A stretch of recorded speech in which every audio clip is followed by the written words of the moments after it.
Hello and welcome to the Rev It Up podcast, helping entrepreneurs fill up their tanks, crank up the RPMs, and put the pedal to the metal until they cross that finish line. Hello, I'm Jess Tiffany. Ready, set, go.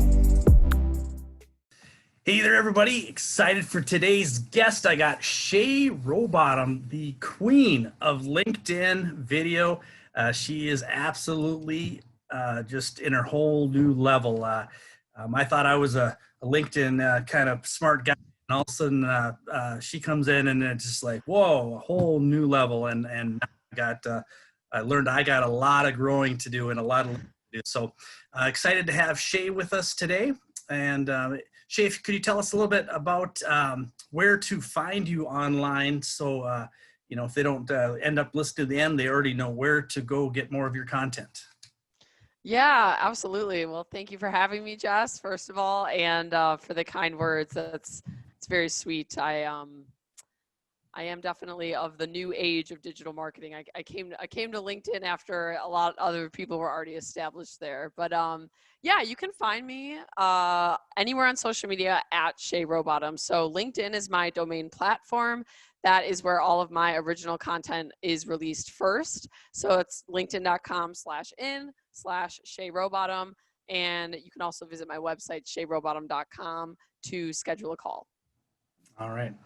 And for the people that don't know you real well, Shay, I know you kind of have a unique background starting over at Facebook and doing some video for some pretty established people and whatnot. Can you tell me a little bit how you got from Facebook into LinkedIn and taking off there?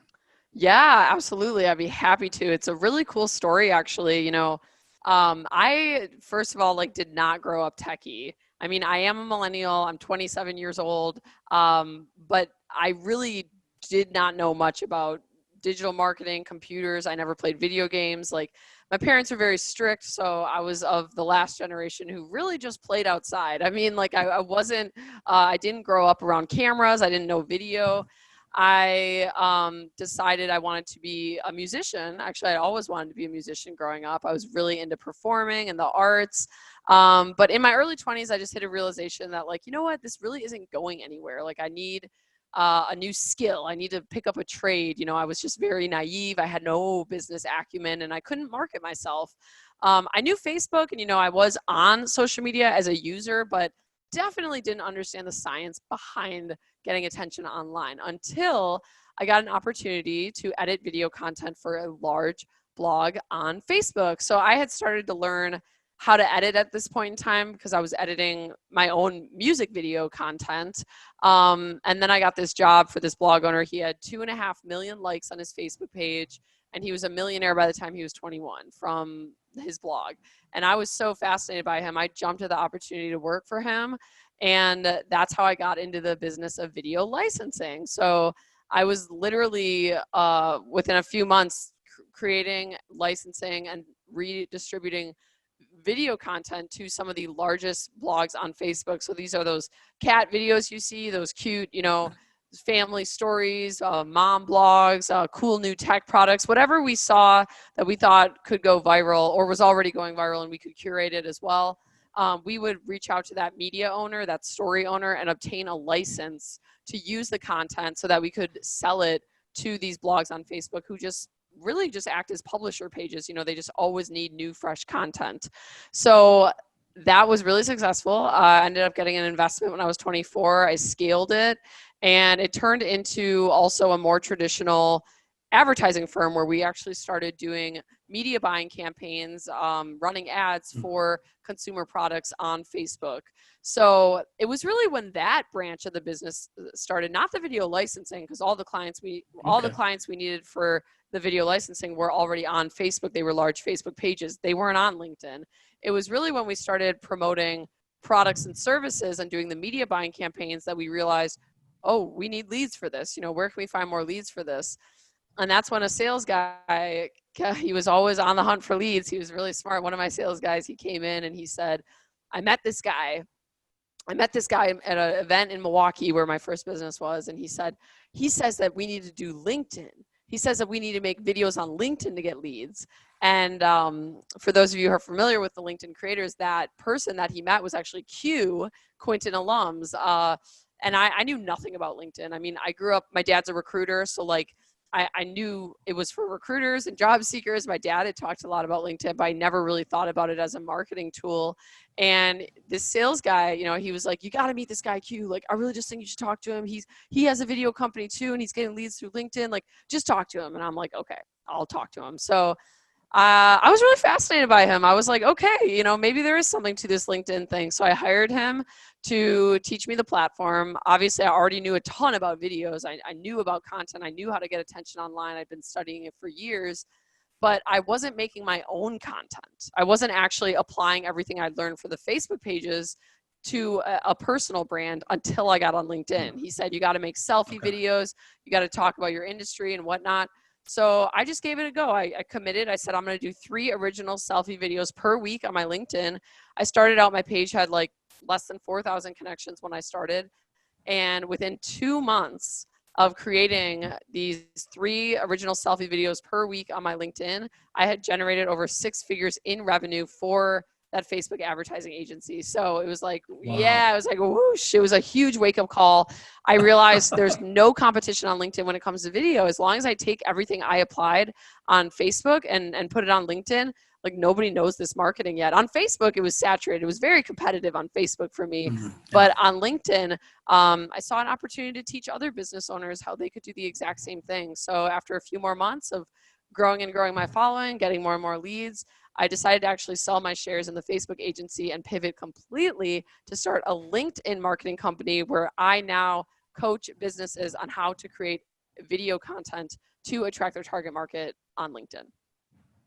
Yeah, fantastic. And if you haven't seen her videos, make sure you go find her on LinkedIn and watch them. They're absolutely amazing. A lot of humor in a lot of them that really resonates with people, and I can see why you know, your videos really go viral quite often. Thank you. So if there's a new person that's kind of just getting going on LinkedIn and they're kind of excited and they're out there trying some different stuff, do you have a couple tips that you would say that really just kind of, you know, set you you know, to really move forward quickly and kind of scale it? Yeah, you know, I think the biggest misconception with creating content around your brand on LinkedIn is that you have to be selly, you know, that you have to like constantly talk about only your business, your offer, your product, and how it's the best. It's really the opposite. You know, you just want to give free value as much as you can. You want to establish yourself as someone who is a giver. That's what builds trust on social media. You know, people feel like, I want to follow this person for the value they provide because they don't seem to want anything from me. So the difference when it comes to selling and you know, making sure people at least know what you do is when they actually land on your profile. Now your profile should very much be an ad. Now your profile on LinkedIn should be an ad for your services, optimized for conversions. I always say, you know, forget the fancy headline where you're talking about all your accomplishments and this and that. Just make sure that your headline clearly defines exactly what it is you do and who you help. And then in your video content, think about your target market and what would make their life easier. You know, what free value around your industry can you give away to make their life easier? So for example, me, I'm a video marketer. I could make a video about, you know, 5 tips for writing good headlines on your LinkedIn videos. And then, you know, that's it. I don't ask for anything. I just give. And inevitably, it's like reverse psychology. People are like, who's this girl that's just like giving all this value? I'm going to click back to her profile. And then boom, that's how my profile views started going up and up and up. But now on my profile, it's very much optimized for conversions. People land, they see, oh, she actually coaches other people how to make these videos. You know what? I'm going to reach out. I think I'm interested. So I would say starting out, just focus on creating content that's valuable, that's giving, and pitch seldom, but also make sure your profile is a pitch and is optimized for conversions. Right on. Fantastic.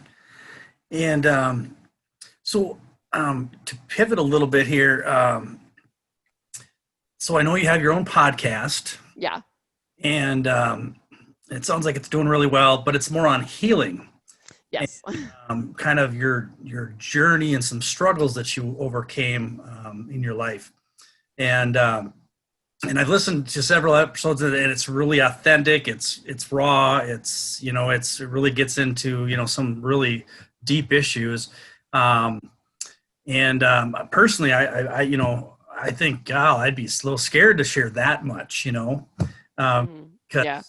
I'm, I guess, a little bit reserved in that way, maybe, but or ashamed or something, of things that happen, Yeah. you know. Shame. But I also, to be honest, I didn't have a real bad childhood, personally. So, so Mm-hmm. I don't, so I don't understand, probably the stuff you had to go through, and it's really powerful to learn that other people are going through stuff like this. So, but Yeah. a little bit about your podcast,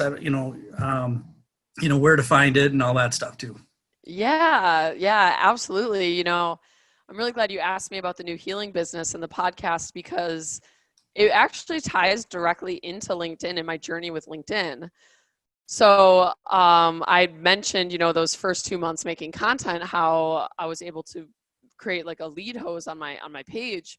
But one thing that I didn't mention is I wasn't just talking about my industry in video marketing. I was actually talking a lot about my struggles. I struggled with depression for most of my adult life, and that was something that I was just willing to share with my LinkedIn. I just kind of hit rock bottom, and I was in a I was in a lot of toxic relationships, like work and personal relationships. I couldn't see it, like I didn't really know who to turn to, what to do. And I started making these videos on LinkedIn, and people were really nice. People responded to my content. They were commenting, they were wanting to connect. I just felt safe one day. I said, you know what? I'm just going to make a video about depression and see if any of these professionals resonate. And they all did. It ended up being, it was the first like really high performing video I had on LinkedIn. I remember it got 40,000 views, and I was like, wow, like that's crazy, And I'm not kidding, Jess. Like LinkedIn saved my life. It really did. Yeah. LinkedIn was like my family. It was the first time in my life where I felt like people just accepted me for me, and all that fear, all that shame, like you mentioned, that came up with like, should I really post this? Am I really going to say this? It all dissipated because I got so much in mail from people. How can I support you? People reaching out with similar issues, struggling with depression, feeling like they can't talk about it. And I think especially on LinkedIn, we see a lot of people who kind of like avoid their problems by like throwing themselves into their work. So you think like, oh, LinkedIn, it's this like evolved professional platform, and it is. But just because you're, let's say, a recovered alcoholic doesn't mean you've actually healed, right? There's such a thing called like a dry alcoholic. Like a lot of times we just play whack-a-mole and we replace one addiction with another. And work, while it's a better addiction and it's awesome to have money, but work can really be an addiction for a lot of these professionals. It can be a distraction from their true selves. So I think when I started opening up about, being a business owner with depression, I kind of like gave permission for the rest of the platform to do the same. People were like, oh my gosh, like, well, she's sharing this. People are accepting her. I feel safe to share it now. So that was the start. I have consistently over the past couple of years growing this blog talked about my healing journey. And those of you being one of them, Jess, who are my like original followers, connections, and fans, they really saw me transition from like a depressed, confused, agency owner in Milwaukee to, independent. Now I own my own business. I've relocated. I've done a ton of healing work, and definitely don't identify with depression at all anymore. I mean, I used to be suicidal. I was really in a dark place. So LinkedIn showed me that it's safe to be honest. It's safe to speak my truth, and it kind of gave me permission to be myself. So I inevitably, on the path of healing and meeting all these different healers, trying plant medicines like ayahuasca, doing different modalities like breath work, EMDR, I just realized I want to help other people heal. I want to do more in the spiritual community to teach people that they can overcome their darkness no matter how dark it is. And so I decided recently, actually, I was not planning on doing it too. It's so funny. Like, I was not planning on coming forward with my story of childhood abuse. I mean, I thought, maybe I'll share one day, but it wasn't like a big thing for me. 2020 hit, and COVID-19 and everything, it was like, I don't know, I just got this massive download of like, Shay, it's really time to share your story. Like the world, like this is the time, like all these crazy transitions are happening. Like you need to share this now, because now is it's like the world is healing. We're going through this mass purge. So I decided, and I always knew I wanted to start a podcast about healing. But when I sat down to write it, I was like, man, I can't really talk about everything I want to share with healing unless people really know my full story, because then I can really talk openly and freely. So that's what I did. I came forward. I'm a survivor of incest. I'm a survivor of childhood molestation, narcissistic parenting. And I just decided to, put it all out there in my podcast, and in tandem launch a healing company where I now do twice a month group coaching calls with other people on their healing journey to talk about not only how I got through it, but how they can get through it too. And it really all started with LinkedIn. So I'm just so grateful for this platform and what it taught me about myself. It's why you see the Shay Rowbottom that you see today. And I'm super grateful. That's powerful.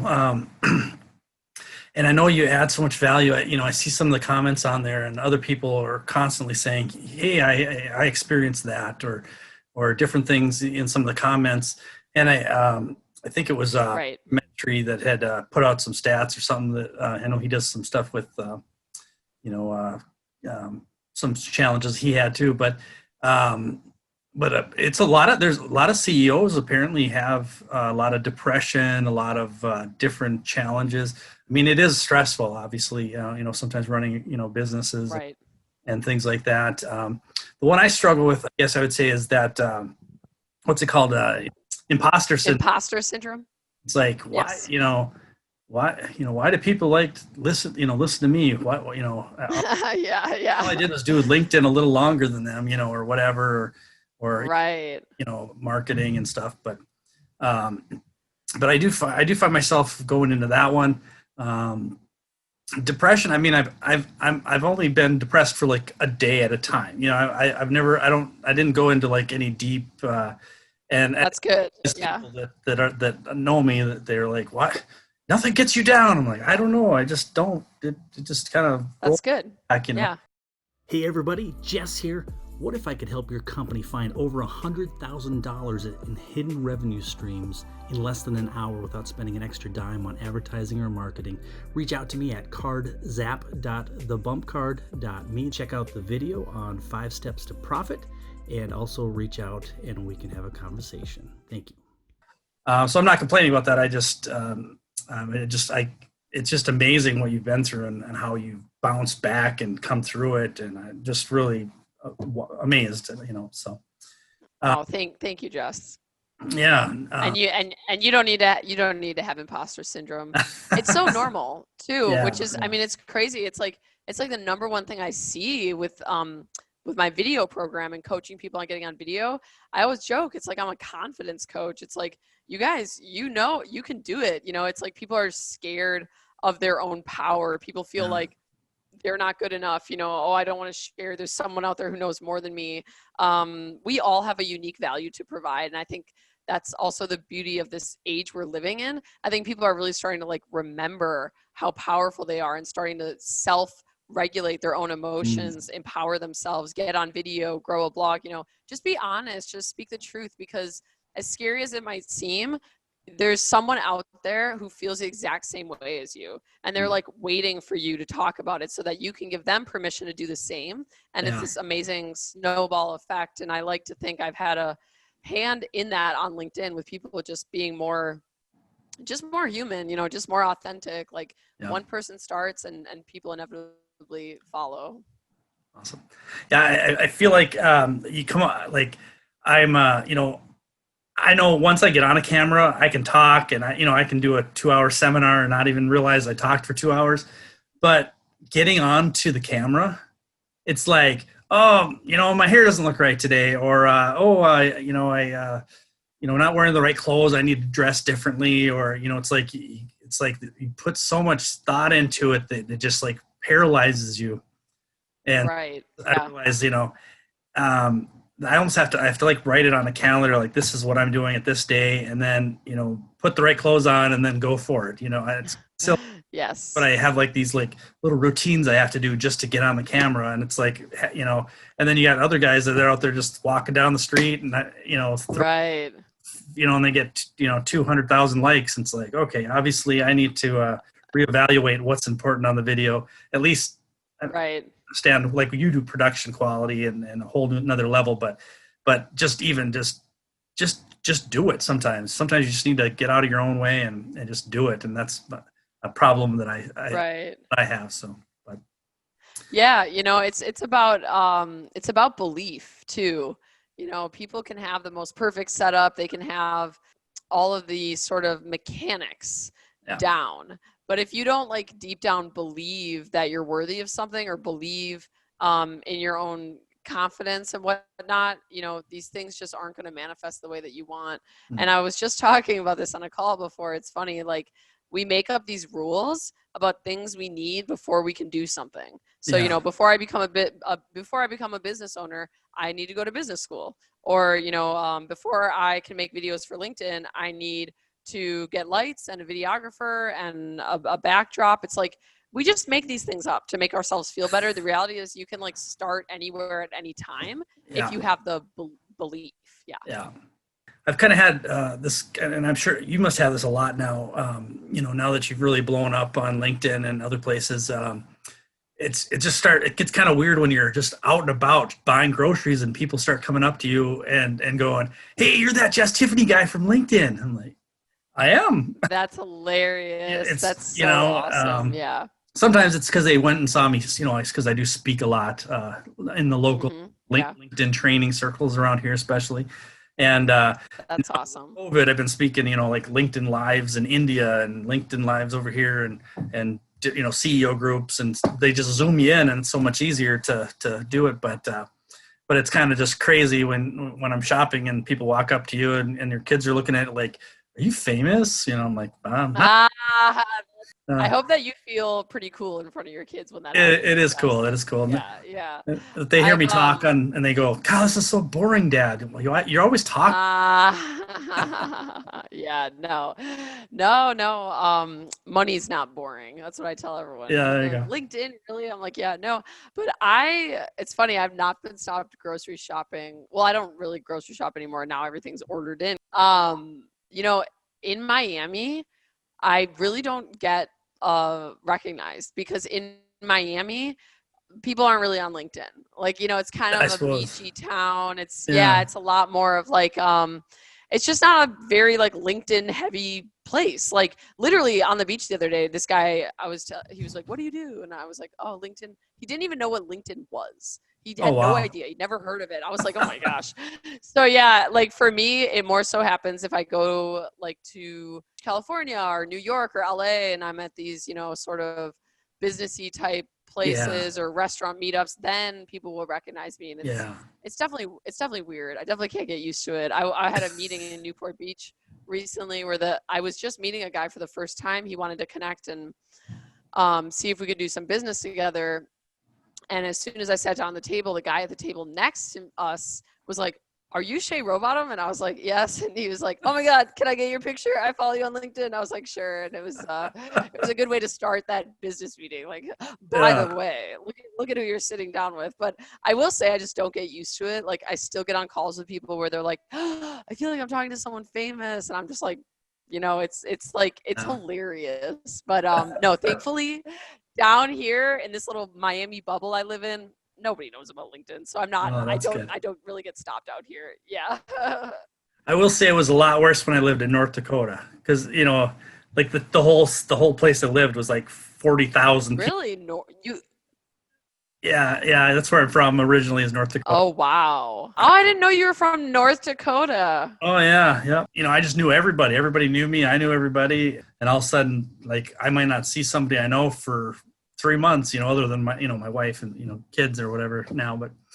But yeah, it was weird for a while. And now speaking and being on LinkedIn and stuff, now people are starting to see me, but still nothing like when you're in a small town. I mean, everybody's in your business and knows your name. Right. Exactly. Right. But But anyway, a couple things here. I know I want to be respectful of your time and get you out of here. But do you is there any other things like in running your business that you've really found really made like a big change in moving you to the needle of success? You know, outside of actually just the posting, but like in running your company and revenue growth.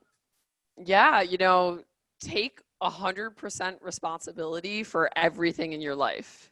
Take 100% responsibility for every single thing that happens. So, and I break down this in my podcast. Like, I used to have really bad, like victim mentality. I couldn't take responsibility for things. I was always blaming other people and projecting, and I was kind of, I was just in this like reactive, like wounded state. And I wasn't even like conscious or aware of why I was that way. But, I started healing and doing work on myself. And it can be tough at first because a lot of us are taught that it's like shameful to admit when you're wrong, or it's shameful to, not be perfect all the time.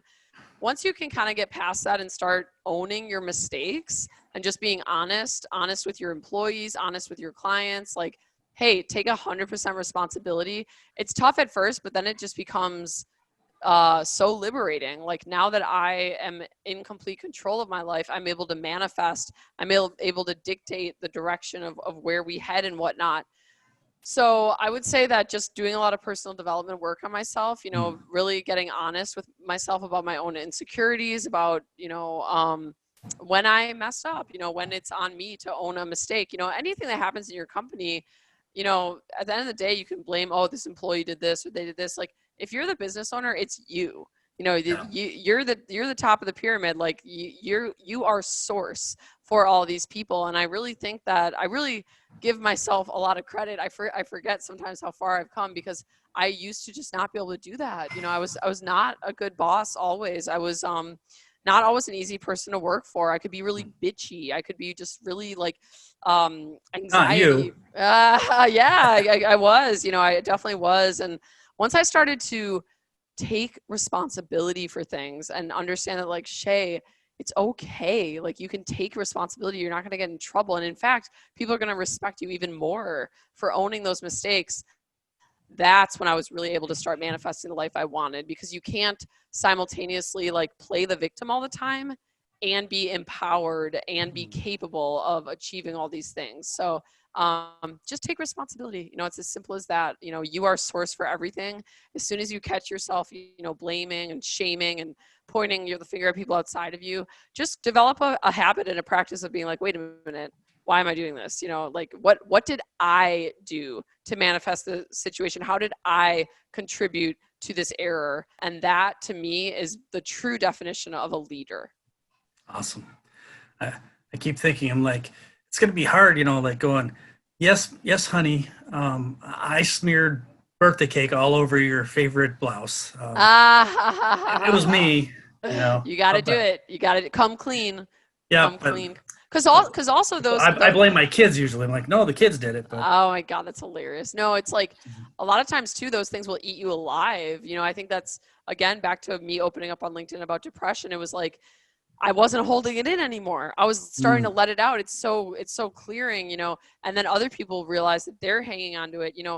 These diseases we see in society, this like cancer, this epidemic of diabetes and arthritis, all these just different health problems. It's actually usually a manifestation of like you're ignoring something in your body that wants to be healed, and you shove it down. You go drink every Friday to forget about it. You do that enough, guess what? Your body one day is going to be like, okay, I'm going to give you cancer because I am screaming for your attention and you're not paying attention to me. So now I'm going to manifest in like a physical illness to get your attention that like, hey, there's something that really needs healing here. And I think that a lot more people are starting to wake up to that, sort of like the mind body connection, that like this physical illness, it's not just, oh, it's genetic, you know, it's like, no, there's something mentally going on that you keep avoiding and ignoring and running from, because we live in a culture with a buffet of distractions where it is really easy to ignore and keep running from it. But the reality is it'll catch up with you. So, you know, just be honest, speak your truth, and you will clear up all of that space inside of you and everything that you've been holding on to, so that you can actually be more productive. I kind of grew up with the mantra, you know, you could sleep when you're dead, you know. I will say that catches up with you too. I don't, not nearly enough. And then you've got kids, right? Yeah. And then, but after about 3 weeks, it's like, I either get sick or I just totally crash out and sleep for like 18 hours one time. And then, wow, 18 hours. I'm probably exaggerating. I don't know. But that's pretty. I do tend to exaggerate. I'm one of those that does it. But I do. But it probably, it's more than 12 hours for sure. Wow. But I don't do that very often. But like just after a while, I just like, you know, it's so funny. I'm sleeping. Yeah, it's so funny you mentioned sleep. You know, someone asked me about that recently. They're like, you must never sleep. I was like, I get the best sleep. Like, I do not play with my sleep. And I see that it's really a common problem in America. A lot of people have insomnia. A lot of people have sleep problems. I'm very blessed. I've never struggled with that. I am like the easy, like, tell me to go to sleep right now, I'll go to sleep. Like, I fall asleep easily. I stay asleep easily. I'm a heavy sleeper. So I very consistently get my 8 hours. And I do think that there's like a misconception of like, oh, I'm going to pull an all-nighter to get more work done. But just like you said, Jess, that can catch up with you later, where it's actually counterproductive, where it's like, was it really more productive to stay up all night? Or what if you just got your 8 hours every night? And, you know, so I do my best to, I mean, I still have weeks, whatever, I'm not perfect, where I'm traveling or this, that. It's not always perfect, but I do make an effort to get my sleep in. Yeah. Well, then you got to go, you know, like in the morning, you're like, I got to have my morning coffee, because it's right. You know, it is an addiction, I think, you know, ultimately. Right. Yeah. I go back and forth with the coffee thing. I quit recently again, and it's, it's just it's another. In moderation, I think it's fine, but I definitely don't go for moderation. It's like, I got the big gulp, you know, and I like 2 or 3 of those in a day or something, you know. Wow. You know, I don't know how big it is. It's like, now I'm drinking water. That's good. Your organs are thanking you for that. Yeah, my organs. Yeah. yes. But it is. But you build a tolerance to caffeine. Yeah. Yeah. People can really build a tolerance. Like, I think the longest I've ever gone, like no caffeine at all, was like a 6-month period. I will never forget, Jess, that first cup of coffee I had after 6 months. I was like, for the first time ever, I was like, this is a drug. I was like, holy crap, because I wasn't really feeling it before, because I had such a tolerance to it. I was just used to it. Once I was clean for 6 months and then tried it, I was like, holy, how is this legal? Like, I feel like I'm on cocaine. Like, it was you really notice how strong a caffeine really is. Yeah. I did this old book. It's old now, but it was called The 7-Day Detox Miracle or something. Oh, cool. 10 years ago, 15 years ago, something like that. But it was like 7 days, like 2 days of just water. And then, you know, you add some vitamin supplements and celery or whatever, you know, and anyway, nice. 7 days. I think I lost like 15 pounds or something. In a week. Wow. I want to say, something. And again, it's possible. I don't remember exactly, but it was a lot. It was like obvious that I lost. Wow. Yeah. But yeah, same thing. You go back to your coffee, you're like, whoa, and you're like, Yes, exactly. Well, Shay, I want to thank you so much for being on the podcast today. It's been really an honor to have you. Definitely, and I was joking to myself before that I was gonna say this, so I might better get it in. I was gonna say, so which of my LinkedIn tips got you to your, no? Well, I will just say for the viewers listening, Jess was one of the first people I ever followed on LinkedIn. Really? Yeah. Because I was, as soon as I got on and I knew like, okay, I'm going to do this LinkedIn thing, I purposefully went and searched and looked for LinkedIn trainers. Oh. So I was trying to connect with and follow everyone that could literally teach me. So I have no doubt that along the way, your content and your tips helped me get to where I am today. So thank you. Well, the roles have reversed because I am definitely following every do as much as I can so I can learn, because you've really set the bar high. So Thank you, Jess. thank you so much. I'm very honored to have you. And just one quick last. So did you have a website besides the LinkedIn then, or is LinkedIn pretty much where you? So if you want to learn more about the marketing services I provide, I do have a LinkedIn video boot camp where I teach business owners how to create their own video content, much like I have. And you can book a call for that on shayrowbottom.com. I do also offer agency services. So it's a more hands-off option. If you don't have the time to go through a boot camp, but you got the money to spend, I will just run your whole LinkedIn profile for you. We can do outreach campaigns. We can make content, post on your behalf, build connections, all that good stuff. And then if you're interested in healing and my new healing community that I'm building, you can also sign up to join my monthly group coaching calls at shayrowbottom.com/healtribe.